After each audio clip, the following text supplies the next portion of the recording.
Hi, wildlings. Okay, so like many of you, Jeff is working on having a really good, strong, controlled push-up. And part of that is the strength of his core, but a lot of it is also his shoulder mobility. So we're going to put that into practice with a set from hands and knees from a quadruped position, and then see if we can translate that to a full plank. Okay, yep, so come to hands and knees. Cool, and then draw an imaginary line from the top of one shoulder to the top of the other shoulder as though they could get wider. Cool. And then feel that, and now retract your shoulders, protract your shoulders. So drawing your shoulder blades closer together, winging them apart. And keep that going. Try that 5 more times. Here's 4, 3, 2, and 1. Go ahead and curl yourself up and take a little break. Roll your shoulders out. And then come back and just notice that we can also do that from forearms. So when you're ready, come to forearms, please. And same thing, draw a line from the top of one shoulder to the top of the other as though you're getting wider from the lobes of your ears to the outer tips of your shoulders. And then retract your shoulders, let them wing together, and protract.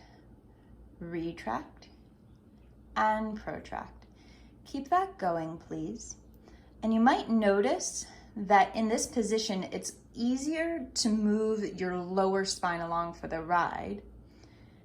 So Jeff can do that. Most of you who are watching and listening to the sound of my voice can do that. So noticing, wow, Jeff automatically corrected it, I think even before I even said anything. Just noticing that you may have that as well. It might help to look, and it might help just hearing that it's possible. Cool, when you're ready, Jeff, you could stay there, take some circles somewhere, take a break that feels good to you. Feels pretty good. So if you're following along at home, take a break that's good to you.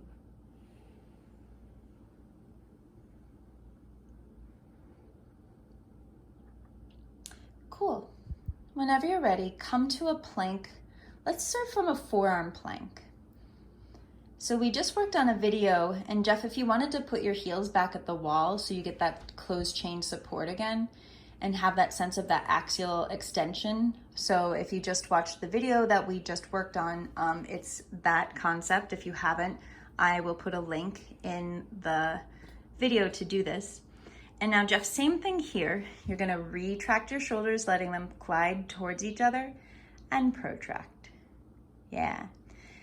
Keep that going. Let's do 8, 7, 6, 5, 4, 3,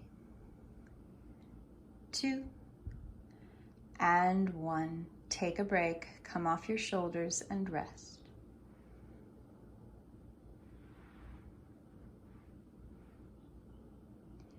Easy breath in, and let it go when you're ready. Now let's apply that to a push-up to see where we start to lose control. So Jeff, if you don't mind, please come to your hands push-up position, so legs extended.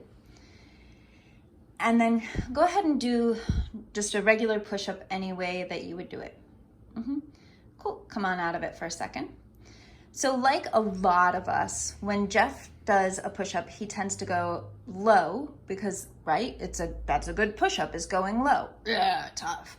And you start to let your shoulders retract together. And as you actually just showed, can you make that little position again? That can make it really uncomfortable in your neck, and it can put more load than we might like on our backs. You're super strong, so like that's not really gonna hurt you. Nobody's really so fragile that 1 or 2 of those is gonna hurt. But there's just ways that we can add some technique to make that feel really strong and supportive for your spine. So come back to your plank when you're ready, and you can do that closing the chain with your heels just to get that nice neural feedback. And now, Jeff, keep that shoulder protraction. So do you see how he filled up the space between his shoulder blades? Now bend your elbows, but only as much as you can keep, that space, and then push right up from there. Do that again. So fill up that space, find the axial extension again, so fill it back up again.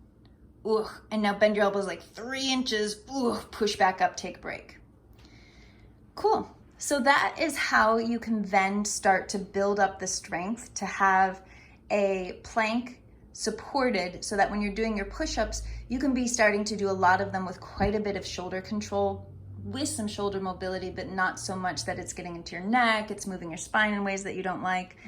And so you can do all the push-ups in the world, and this will also then apply to our pull-ups, because I know you're all at home working on your pull-ups. All right, thanks, Jeff. You're awesome. Neely, way to be there and sleep. Or stop.